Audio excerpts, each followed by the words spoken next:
Singapore River has undergone many changes since 1959, with Singapore Tourism Board leading the transformation.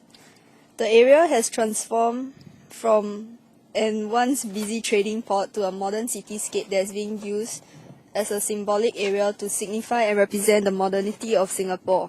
In essence, the Singapore River landscape is being manufactured and marketed as a tourist destination, which represent the face for Singapore as a global city.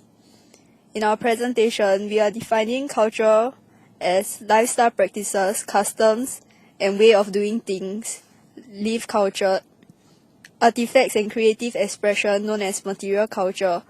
It is non-static and is always adapting, distorting, exaggerating, and ignoring selected elements to suit the needs of people.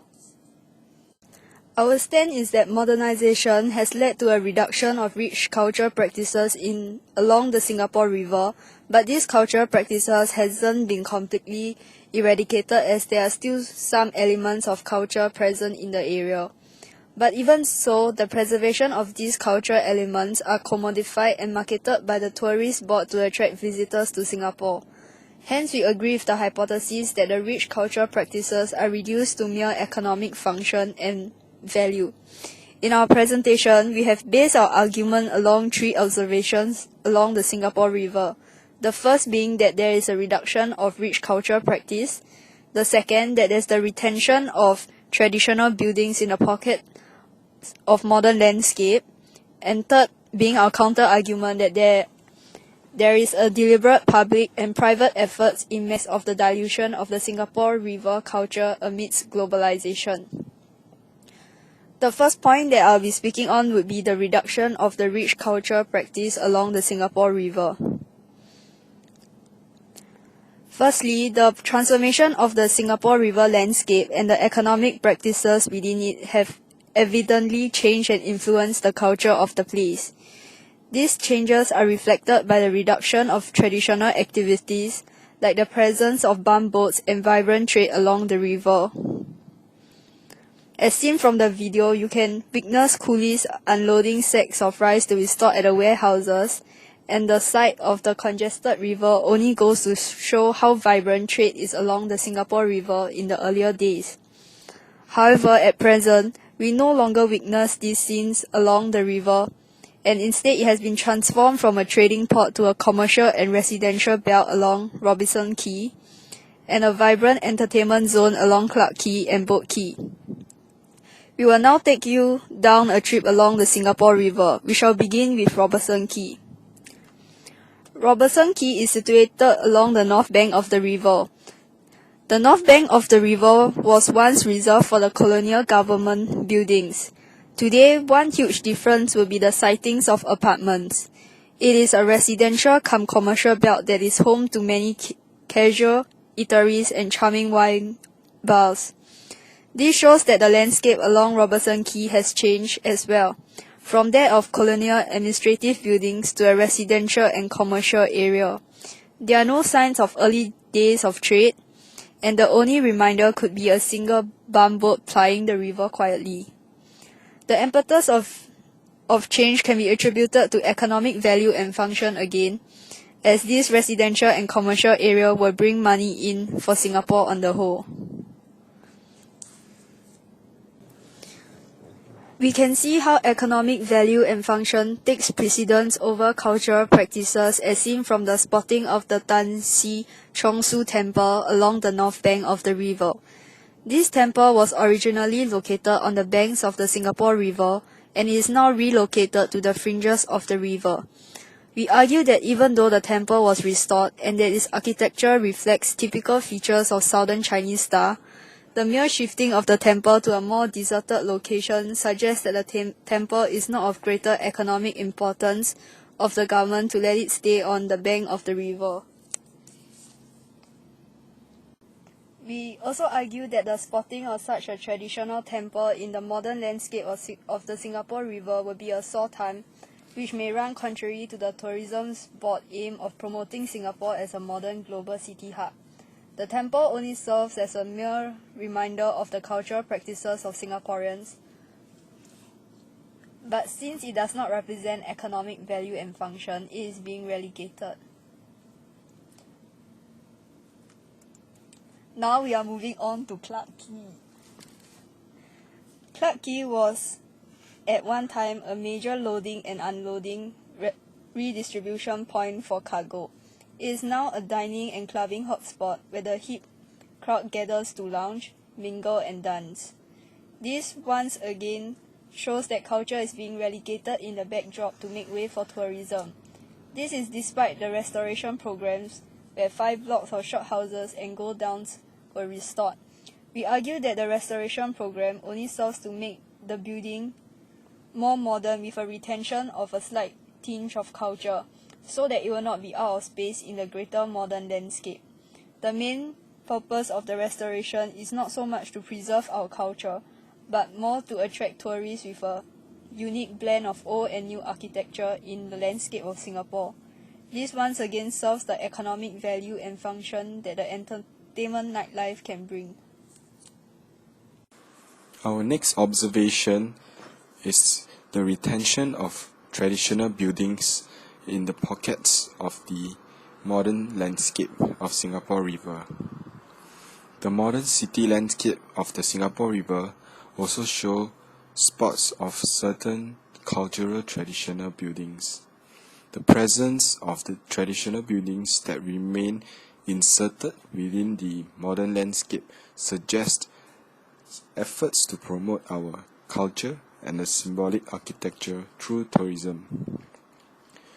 We feel that the fact that certain culture sites are preserved for tourist consumption shows that not all elements of Singapore River culture are lost. In fact, we feel that tourism could be one of the reasons that the culture sites are being preserved in the first place. We shall now take a look at the architecture around Clarke Quay and Boat Quay area. We have observed that there are low-rise shophouses amidst the skyscrapers of the business district. The contrast of the low-rise shophouses set against those skyscrapers of the business district is one of the distinct images that best encapsulate the coexistence of tradition and modernity. This jarring contrast highlights the shophouses even more and portrays the deliberate retention of these culture elements by the tourism board. The traditional architecture of the buildings and the retention of the shophouses in Clarke Quay area suggests that the old traditional buildings are not totally eradicated, and some elements of culture are still being preserved. There are also pockets of area that manage to retain its picturesque character amidst the onslaught of modernization. Walking along the banks of the river, we found some streets along the Singapore River that have preserved the old traditional shophouses and selling very traditional stuff at Hong Kong Street.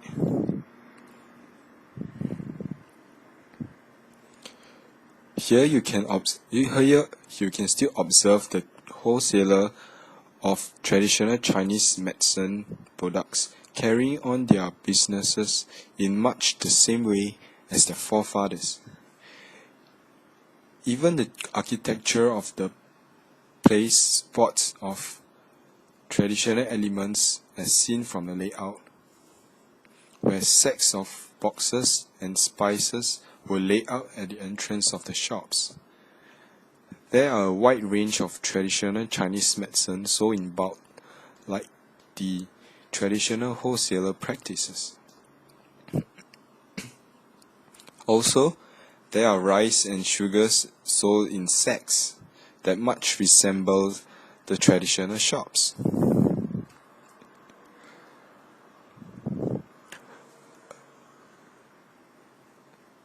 Along the bank of the river, we have spotted the existence of colonial architecture such as Armenian Church,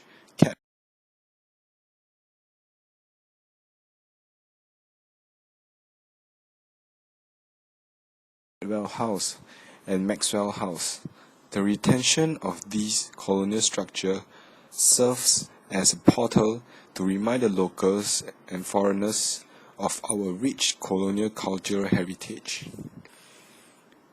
It also gives us a sense of our identity and roots.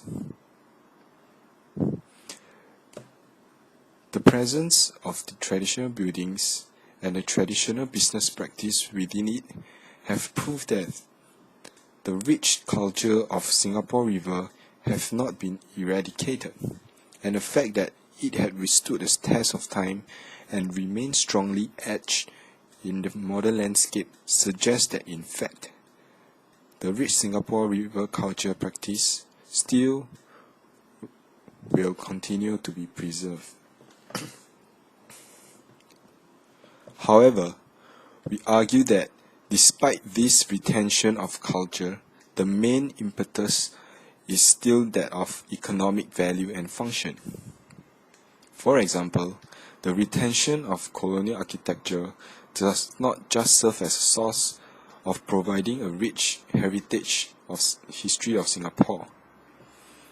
According to Lee Kuan Yew's memoir, this retention of colonial heritage serves as a greater economic purpose in the early days of independence. Firstly, this architecture shows an acceptance of our colonial past, and this is instrumental in bringing in foreign investment from the West in the earlier days of Singapore's industrialization.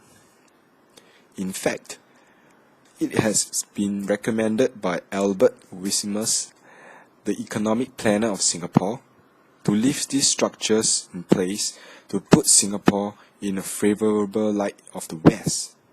Once again, we witness how Singapore uses these cultures and commodify them into their own economic value and function. Also, the retention along Hong Kong Street and the shop houses serves more as a site for tourist curiosity than the sole purpose of reminding us of our past and heritage. The drawing of tourists into Singapore helps in our economic growth. Next, we observe that there has been major facelift of the Singapore River in terms of public infrastructures, such as pedestrian walkway, clean rivers, street design, since the 1950s. This has attracted numerous public investment in that area. Entertainment facilities such as restaurants, pubs, and clubs have sprouted along Clarke Quay and Boat Quay area. Commercial buildings such as Bank of China and UOB Plaza have also invaded the area in huge number.